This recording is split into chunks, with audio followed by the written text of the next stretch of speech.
Jadi pemuda-pemuda di desa itu ternyata sudah mulai ya benar berani dan sudah mulai berpikir.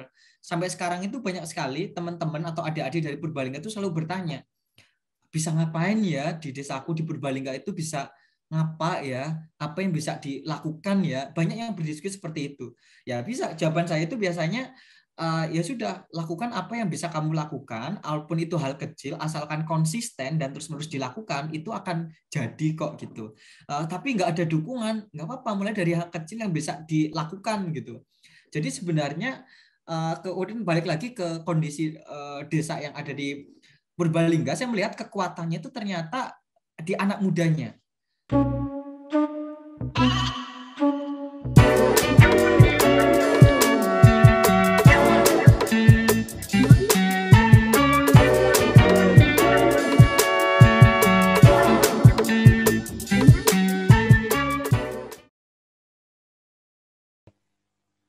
Kembali lagi di speak sana speak sini. Woi, pokoknya aku bangkit. Berusaha keras untuk ngobrol dengan satu orang yang sangat luar biasa ini. Kita beda generasi, jadi terkenal di generasinya masing-masing ya. Ya, ini Ya. ada Mas Hardika Dwi Hermawan dari Cipaku tapi manggone nang Jogja ya. Solo. Oh, sorry. Ya, karena aku nggak pernah keluar kota, jadi aku tahunya cuma Purbalingga, Purwokerto. Nah, pada kali ini aku bangkit pengen ngobrol dengan Mas Hardika. Panggilannya apa Dika ya? Apa Hardik, apa Dwi, apa Hermawan? Enak aja. Mawan. Dika. Dika ini Dika. sebagai salah satu anak muda yang sangat luar biasa di Purbalingga, sangat luar biasa. Kiprahnya ini dulu naik daun itu setelah lulus SMA, kemudian kuliah di luar negeri, menjadi inspirator banyak anak muda desa ya.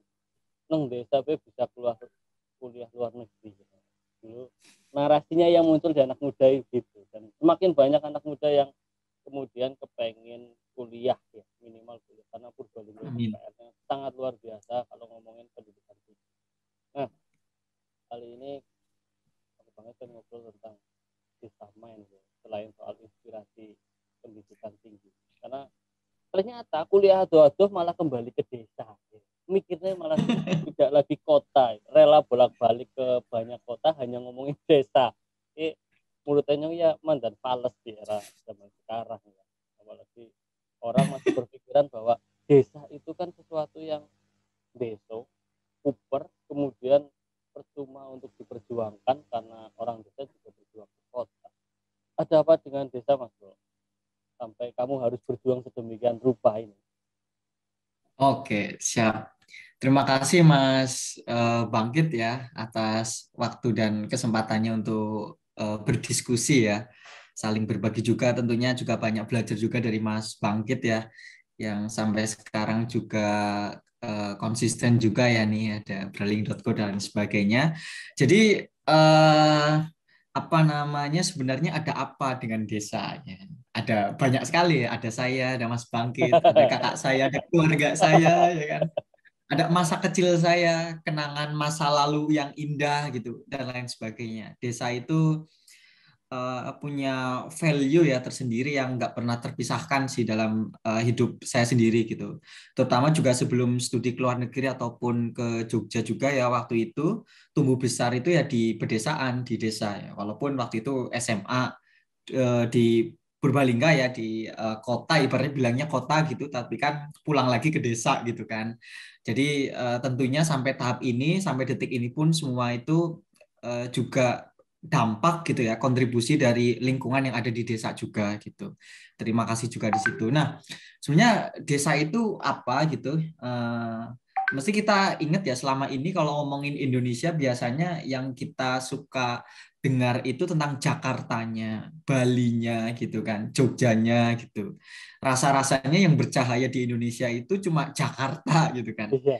Padahal Bung Hatta itu pernah bilang bahwa Indonesia itu tidak akan besar hanya karena obor di Jakarta, tetapi Indonesia akan bercahaya karena lilin-lilin di desa.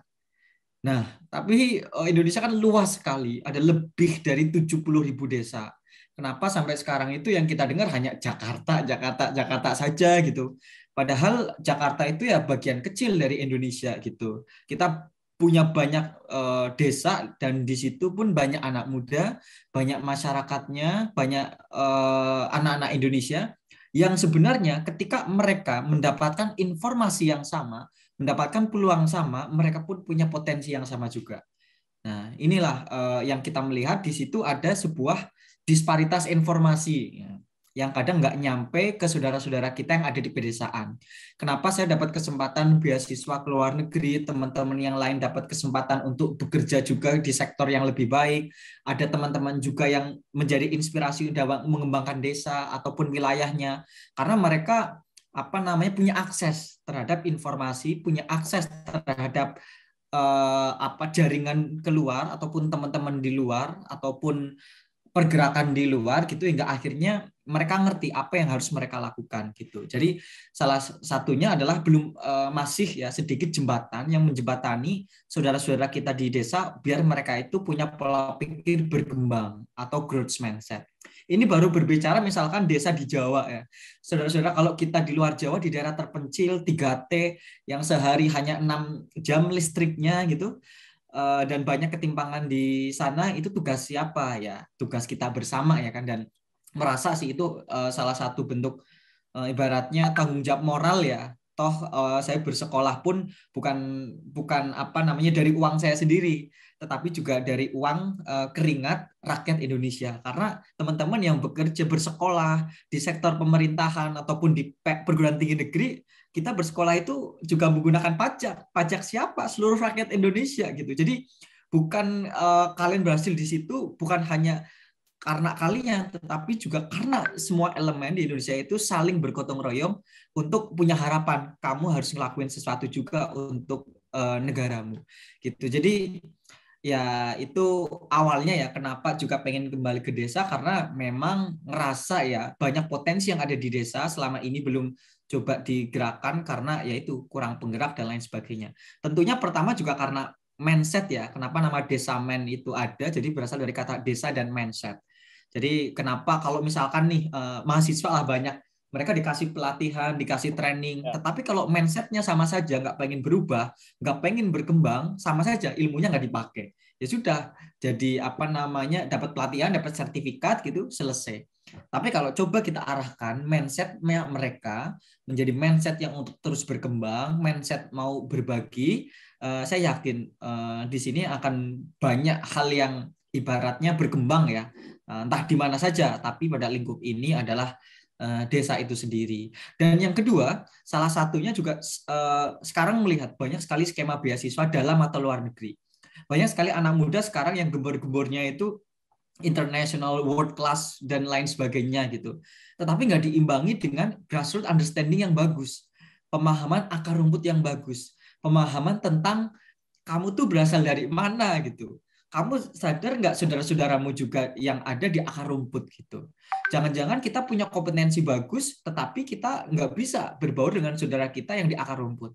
Saya pun masih belajar itu. Jadi ada ketimpangan, semakin banyak anak muda yang ingin memiliki kompetensi kelas dunia atau world class kompetensi, tetapi mereka tidak diimbangi dengan pemahaman akar rumput yang bagus. Di sisi lain, saudara-saudara kita yang berada di akar rumput sering tidak tahu dunia, nggak ngerti dunia sedang berkembang seperti apa. Mereka sering menjadi korban informasi yang salah, korban berita hoax, korban berita-berita yang pada akhirnya masyarakat yang ada di pedesaan itu gampang menerima informasi, akhirnya terjadi kegoncangan. Nah, ini tanggung jawab siapa? Ya kita, anak muda yang punya akses seperti itu, nggak bisa menyalahkan orang tua, oh ini asal dan sebagainya. Karena memang masa-masa mereka dulu ketika dapat informasi, ada buku, ada televisi, kayaknya 90% benar gitu kan. Tapi kan era sekarang beda, dan anak-anak muda sekarang bertemu langsung itu dan memahami. Jadinya itu tanggung jawab kita seharusnya gitu. Tapi nggak semuanya pun memahami itu. Oke. Jadi itulah beberapa hal ya. Jadi panjang banget ya Mas Bang. Yang mendasari Iya, ya paham. gitu. Aku mencoba mencoroti soal mindset, bro. Iya, Soal mindset ini kan kalau aku lihat itu artinya problem internal desa ya, di luar dinamika global yang begitu luar biasa. Nah, mhm. kalau pandanganmu selama ini berinteraksi dengan desa, akar munculnya mindset yang begini, yang kayak tadi kamu jelaskan, kemudian ya sampai sekarang tidak berubah, bahkan meskipun eranya sudah sangat maju, apa, bro? Iya. Ada beberapa hal, ada beberapa faktor yang mempengaruhi. Tentunya di setiap desa itu punya karakteristik masing-masing. Desa-desa yang di dekat-dekat Jabodetabek tentunya berbeda juga dengan desa-desa yang ada di daerah pinggiran di Jawa Tengah. Tentunya ada di Jawa Tengah pun berbeda kondisinya dan cara pandangnya dengan saudara-saudara kita yang ada di daerah 3T, terpencil, terluar, di dalam. Nah, kira-kira apa yang mempengaruhi? Yang jelas pertama itu karena lingkungan. Lingkungan yang dimulai juga bisa jadi lingkungan keluarga. Background keluarga juga itu sangat mempengaruhi. Background tetangga, kemudian pola komunikasi dinamika yang ada di pedesaan itu juga sangat mempengaruhi. Termasuk pergerakan-pergerakan yang ada di desa itu juga mempengaruhi gitu. Yang berikutnya kurang adanya akses ataupun apa namanya eksternal activator atau orang luar yang mungkin ada di apa datang ke desa itu gitu untuk menggerakkan itu pun bisa jadi. Jadi ada beberapa aspek ya karena belum mencampurnya atau kan informasi yang dari luar ataupun pergerakan dari luar hingga akhirnya desa ya tetap seperti itu. Tetapi ketika pun ada sesuatu yang dari luar datang, nggak semua Ya, desa kan mau menerima iya, ya. betul, betul. Tentunya beberapa pun ada penolakan-penolakan. Itu tantangan juga yang biasanya kita lalui. Jadi mindset itu terbentuk ya biasanya dimulai dari keluarga. Apalagi di pedesaan kental sekali ya cara pandang keluarga kadang berimbas sekali pola asuh keluarga juga terhadap anak itu juga sangat mempengaruhi pola pikir, kemudian diimbangi dengan pergaulan atau lingkungan yang ada di desa yang mungkin stagnan seperti itu gitu. Jadi dan belum adanya social proof atau bukti sosial. Kadang itu di suatu desa ataupun di suatu wilayah ada anak-anak ataupun orang ingin berkembang seperti itu ketika melihat orang lain ternyata sudah berhasil melakukannya. Nah, jadi misalkan nih Mas Bangkit di desanya sudah ngelakuin sesuatu gitu kan. Ya, Pasti orang lain merasa, "Wih, Mas Bangkit bisa ya seperti itu." Itu mindsetnya akan berubah. Sudah ada bukti sosial atau social proof hingga akhirnya masyarakat tergerak untuk merubah cara pandang itu. Kayak di Desa Cipaku misalkan, di Dusun 3 ada anak yang dari background biasa-biasa saja yang banyak masyarakat menganggap bahwa aku sih anak Esopo gitu kan, backgroundnya kayak apa, nggak mungkin lah kuliah di UGM, ternyata bisa dia kuliah di kampus besar juga gitu kan, hingga akhirnya orang-orang sekitar situ kayak, oh ternyata juga bisa kok anak Esopo wae bisa sekolah dhuwur gitu kan. Nah itu bukti dari social proof atau bukti sosial. Jadi itu yang biasanya apa namanya mempengaruhi juga ya kenapa nggak berkembang karena belum adanya bukti-bukti sosial juga. Kemudian kita kasih bukti-bukti sosial, orang lain akan tergerak karena pada dasarnya social proof itu memang menyebar ya. Kayak kita mau beli sepatu ya kadang kan lihat reviewnya dulu. Oh ini reviewnya sudah bintang 4 belum atau bintang 5. Kemudian testimoninya seperti apa gitu kan. Nah, itu ada bukti sosial hingga akhirnya aku mau beli sepatu ini. Sama di kehidupan sosial. Kalau sudah kita ini loh memperlihatkan ada seseorang yang berhasil tapi backgroundnya sama, itu akan menjadi bisa menjadi sumber energi bagi masyarakat yang lain juga hingga akhirnya berubah mindsetnya. Gitu. berarti dialektika antara ya tatanan norma yang sekarang ada di desa atau mindset itu dengan ide-ide baru itu memang harus ada pembuktian atau ada metode yang lain, misalnya kita ngomong biar connect nih antara ya kalau tadi kan bisa Ya. dibilang kita belum berkembang sementara dunia sudah bergerak begitu cepat, cara nyambungnya frekuensi itu gimana sebenarnya?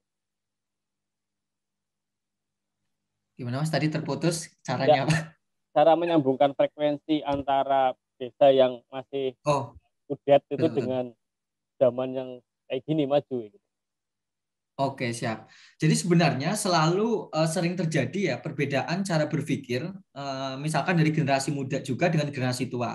Itu pun terjadi ketika peristiwa Indonesia Merdeka. Nah, ada golongan tua dan golongan muda. Golongan muda itu ingin langsung hari ini kita memproklamasikan kemerdekaan gitu kan. Tapi golongan tua nanti saja, tunggu tenang dan lain sebagainya gitu kan. Selalu ada tuh perbedaan cara pandang gitu kan antara generasi muda dan generasi tua gitu. Itu pun terjadi hingga sekarang gitu kan.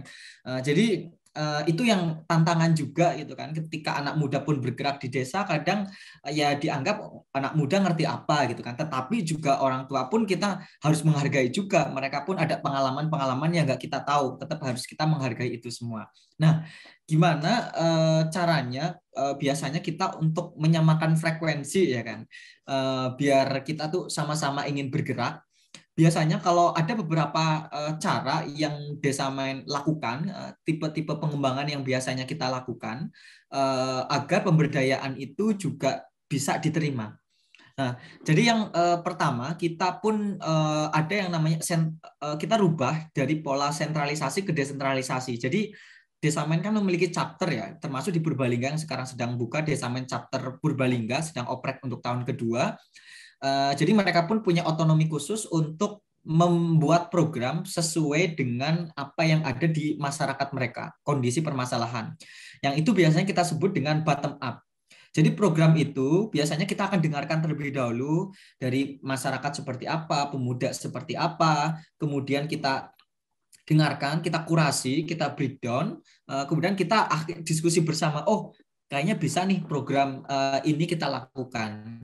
Jadi kalau misalkan biasanya kita dari luar kita bawa program, otomatis masyarakat desa pun merasa bahwa itu bukan programnya, program yang dibawa dari luar. Tetapi kalau misalkan program itu memang hadir bersama, diskusi bersama dengan masyarakat, harapannya rasa kepemilikan program itu juga akan tinggi. Nah, disitulah masyarakat ketika memiliki program itu kan kita hadir atau enggak nantinya setelah selesai mereka akan merasa bahwa oh ini kan program bersama. Dulu pun kita inisiasi ini bareng-bareng gitu. Jadi itu dengan prinsip bottom up. Kemudian yang selanjutnya proses belajar. Jadi bukan sistem komando, ayo teman-teman chapter kamu ngelakuin ini enggak. Tapi proses belajar. Karena permasalahan tadi mindset nggak bisa langsung berubah kayak membalikkan telapak tangan. Jadi masyarakat desa kan perlu proses belajar karena backgroundnya yang unik sekali.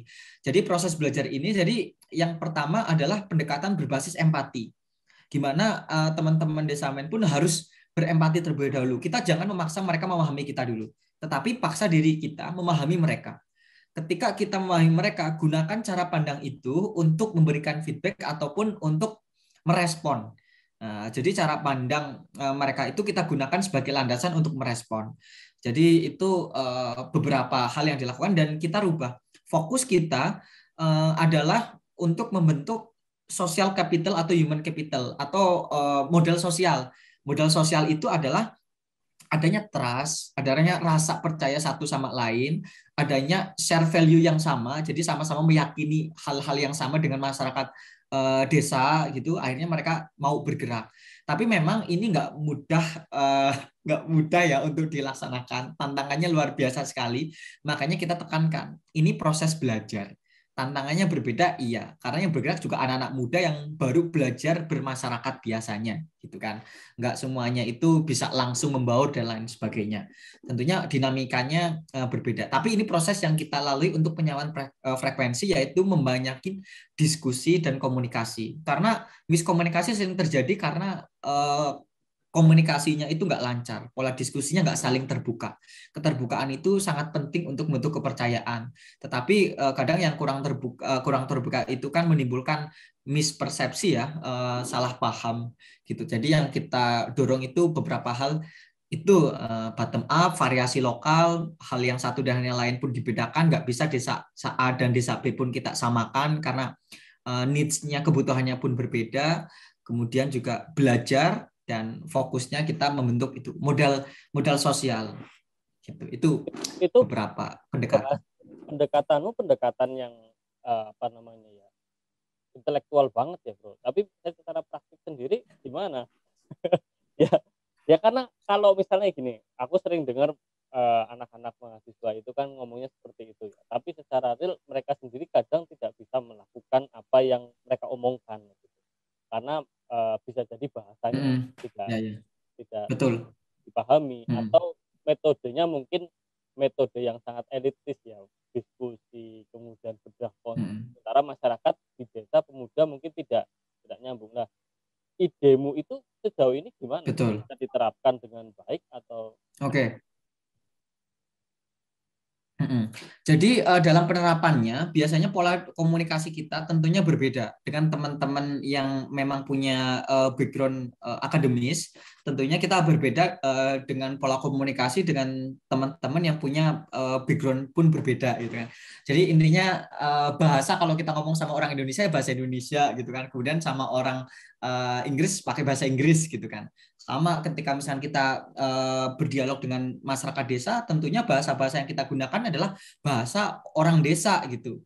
Gimana mereka itu menghargai nilai-nilai, pola-pola juga nggak menggunakan bahasa-bahasa jaksel gitu kan, bahasa-bahasa nggak kita pakai gitu. ya, Dan buang dulu jubah kalian berasal dari mana gitu. Intinya ya kalau sama masyarakat desa kita lebih banyak mendengar terlebih dahulu dan lebih baik kayak bodoh aja di awal gitu, dengerin saja dulu gitu.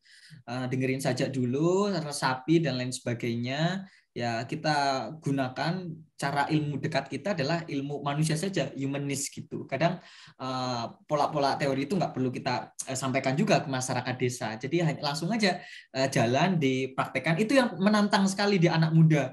Kadang banyak anak muda itu ya kan apa namanya iya teorinya seperti ini tapi ketika praktek nggak perlu kalian ajarin masyarakat desa teori nggak perlu langsung aja iya, iya, dipraktekin iya. dan ketika prakteknya pun nggak semudah itu gitu jadi kalau ada yang emang nggak sesuai teori nggak masalah gitu nggak masalah kamu yang penting belajar dari proses itu gitu nah itulah yang kita tekankan juga ya cara-caranya ada beberapa beberapa hal ya. Tapi biasanya memang kita datangi dulu masyarakat, berdiskusi, kolaborasi. Karena nggak semua pemuda desa ataupun masyarakat desa itu kan langsung mau bergerak. Jadi ketika kita adain program, kita ajak mereka gabung program, lambat laun mereka mengerti, oh cara memanage program itu seperti ini, cara menggerakkan masyarakat seperti ini. Hingga akhirnya setelah 1 tahun kita dampingi mereka memahami. Contohnya di Samain chapter Solo Raya. Tadinya Karang Tarunanya itu nggak aktif sama sekali. Kemudian mereka dempelin Desa Main chapter Solo Raya punya desa mitra. Kita kalau ada chapter itu harus ber-MOU dengan desa juga. Akhirnya mereka selama 1 tahun bekerja bareng hingga Karang Tarunanya pun sekarang hidup. Bukan cuma jatuh cinta antar organisasi, ternyata pengurusnya pun ada yang cinlok. Hingga seperti itu. Jadi dan sekarang aktif sekali Karang Tarunanya, kegiatannya, rencana Ramadan dan lain sebagainya. Padahal tadinya itu mati total. Ternyata kadang itu butuh kayak penggerak ya dari luar. Ketika di dalam itu pun sudah kayaknya, waduh nggak bisa gitu kan. Capek dari luar itu membarsamai, menggandeng, ayo bareng-bareng. Ternyata sekarang mereka sudah punya rumah baca sendiri, punya Karang Tarunanya aktif dalam jangka waktu 1 tahun transformasinya luar biasa. Itu yang mereka kadang terapkan adalah pola kolaborasi dan mendempel pendampingan. Nah, karena kita MOU-nya selama 1 tahun dengan suatu desa. Gitu. Oke, Mas Dika. Aku pengen kita diskusi soal desa di Purbalingga ya, karena kita sama-sama. Oh iya, Purbalingga. Nah, eh, jadi menurutmu desa di Purbalingga seperti apa? Kalau kita ngomong desa di Purbalingga ya, sekarang ya yang aku tahu banyak sekali. Kalau kemarin isunya adalah pariwisata gitu ya.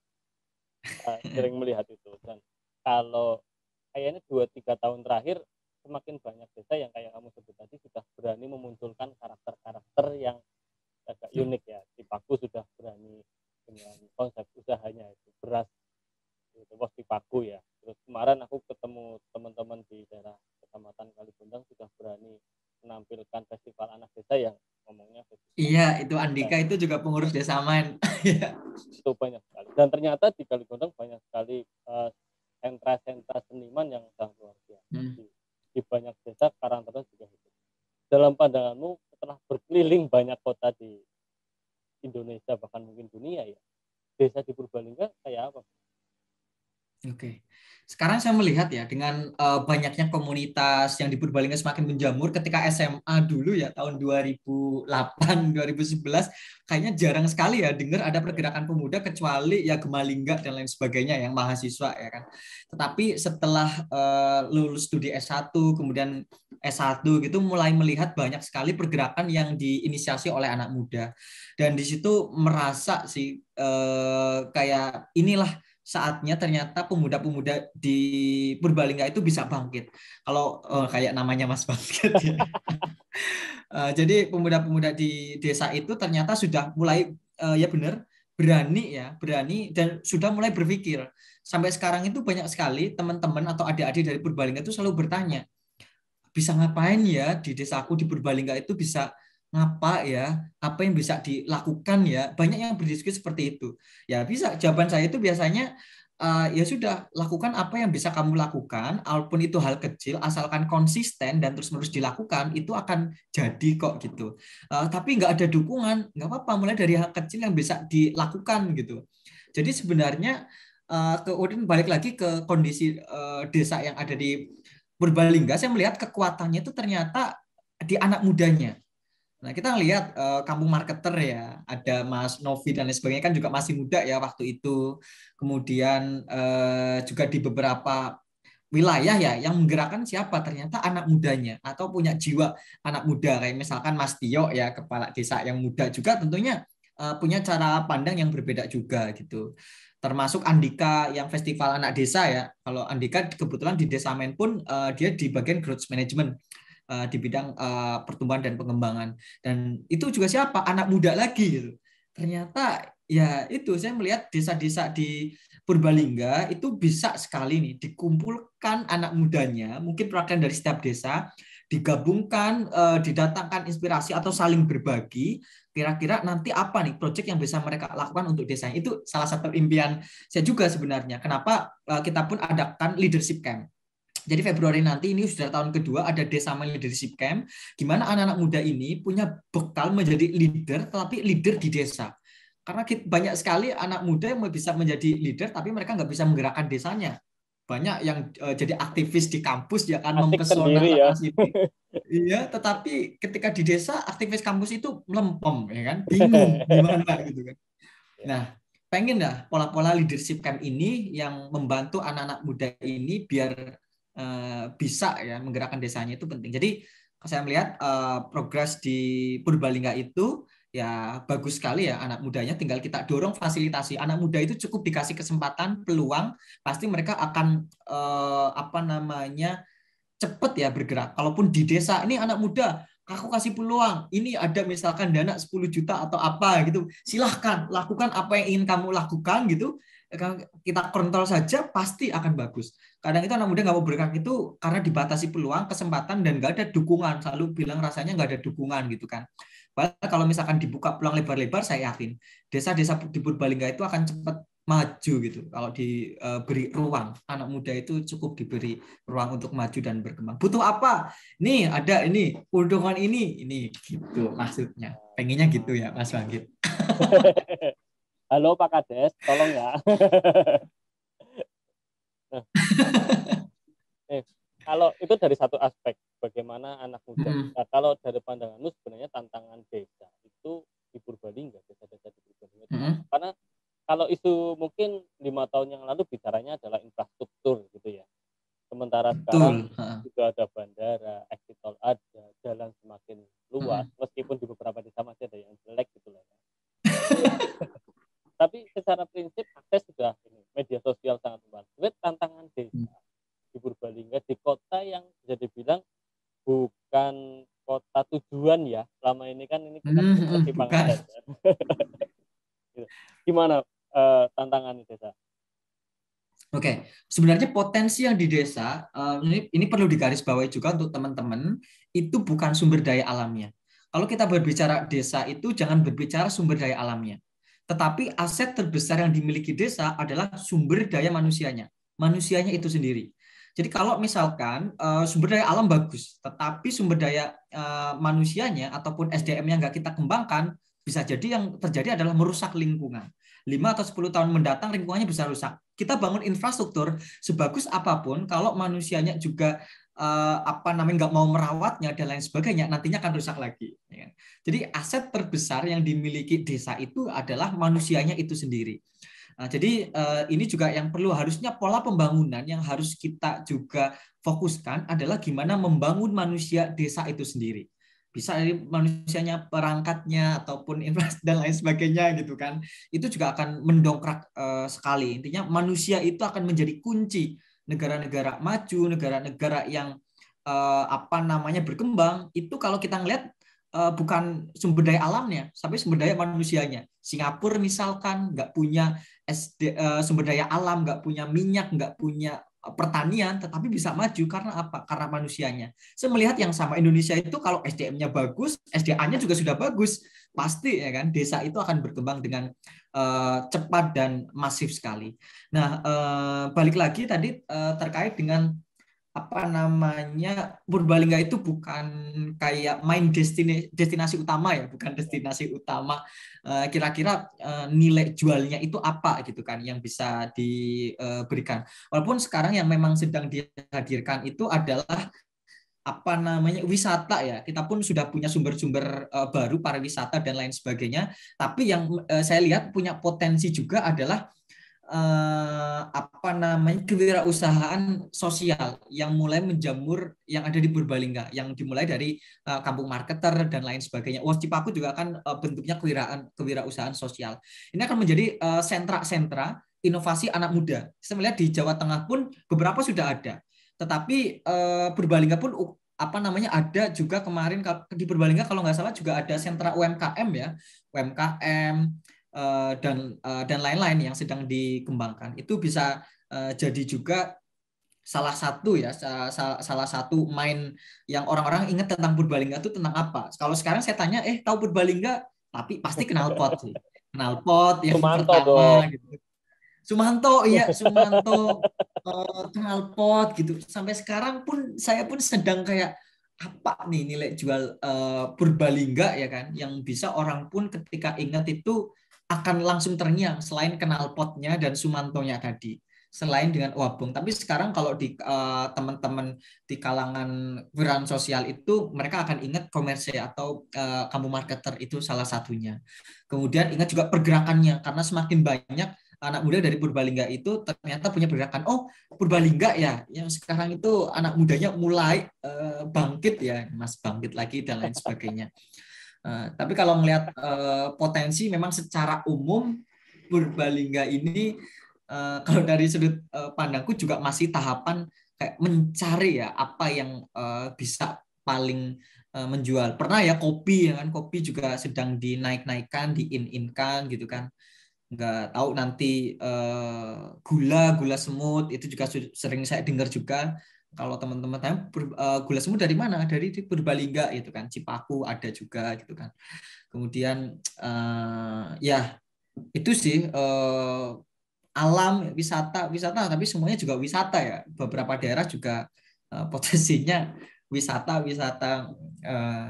lagi ya, perlu sentra sebenarnya tuh, kayak apa nih Purbalingga itu membentuk sebuah sentra gitu yang menjadi percontohan di wilayah-wilayah lain. Misalkan Solo sedang mengembangkan Teknopark, pusat teknologi dan inovasi anak muda misalkan ada di sini. Nah, Transportasi juga Purbalingga bagus ya. apa nih? Iya, apa Mas Bangkit nih? Ya, jadi jangan-jangan kita itu selama ini terlalu fokus kepada objek ya, dibandingkan ngomongin subjek, softwarenya lah misalnya. Kita Betul. fokus ke Benar-benar. jadi akhirnya program apapun tidak akan mendorong kemajuan kita, karena aku sering diskusi dengan beberapa teman-teman yang aktif di desa ataupun kades gitu ya.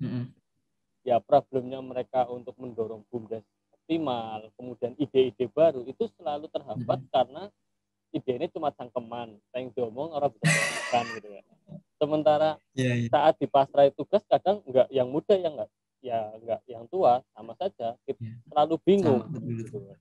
Bahkan di isu-isu BUMDes tidak optimal, kemudian banyak hal itu jadi masalah. Apa gara-gara kita memang terlalu melihat ke hardware, tidak bisa kita geser ke mindset yang software misalnya. Masa susah itu untuk menggeser ke situ, bro? Benar banget, termasuk ya kayak BUMDes di tempatku sendiri masih menjadi problem ya, yang beberapa hal memang banyak sekali nih sebenarnya kalau berbicara masalah di desa kan banyak sekali dan nggak semuanya langsung kita bisa selesaikan. Bisa dari hal-hal yang kita kurasi memang harus kita selesaikan, memungkinkan diselesaikan secepatnya, bisa jadi itu. Nah, sebenarnya itu iya banyak sekali ya. Kalau di desa juga kadang takut melakukan, iya nggak mungkin kayak gini, wis lah omong tok dan lain sebagainya, itu saling berkaitan dengan mindset tadi. Jadi dari beberapa hal yang kita lakukan di beberapa desa itu kan masyarakat itu biasanya punya dua jenis pola pikir ya. Pola pikir yang pertama itu fixed mindset. Fixed mindset itu pola pikir yang kayak ya sudah di desa ya kayak gini, apa namanya gitu saja akan susah gitu. Kita ya apa namanya nggak mungkin lah nyoba kayak gitu bagus di desa lain bisa, ya sudahlah segini-gini aja ibaratnya gitu. Itu fixed mindset, merasa bahwa ngelakuin apapun ya sudah hasilnya akan sama saja gitu dan dia akan takut mencoba. Yang berikutnya tadi growth mindset, growth tumbuh. Jadi menganggap bahwa apa namanya manusia itu seperti tumbuhan, bisa diasosiasi pupuk, kemudian juga ada air hingga akhirnya pun tumbuh. Ketika ada hal baru dia terbuka. Oh iya nggak apa-apa, yuk kita coba dulu gitu. Walaupun itu hal baru, kadang kan penolakan datang itu kan karena hal baru dan ngerasa kayaknya enggak deh, enggak mungkin, nanti malah jadi masalah gitu kan. Padahal kalau dicoba kemudian berhasil, oh ternyata bisa juga. Nah, itulah sifat terbuka, keterbukaan terhadap inovasi itu pun perlu didorong. Caranya pertama melalui pendidikan, kolaborasi.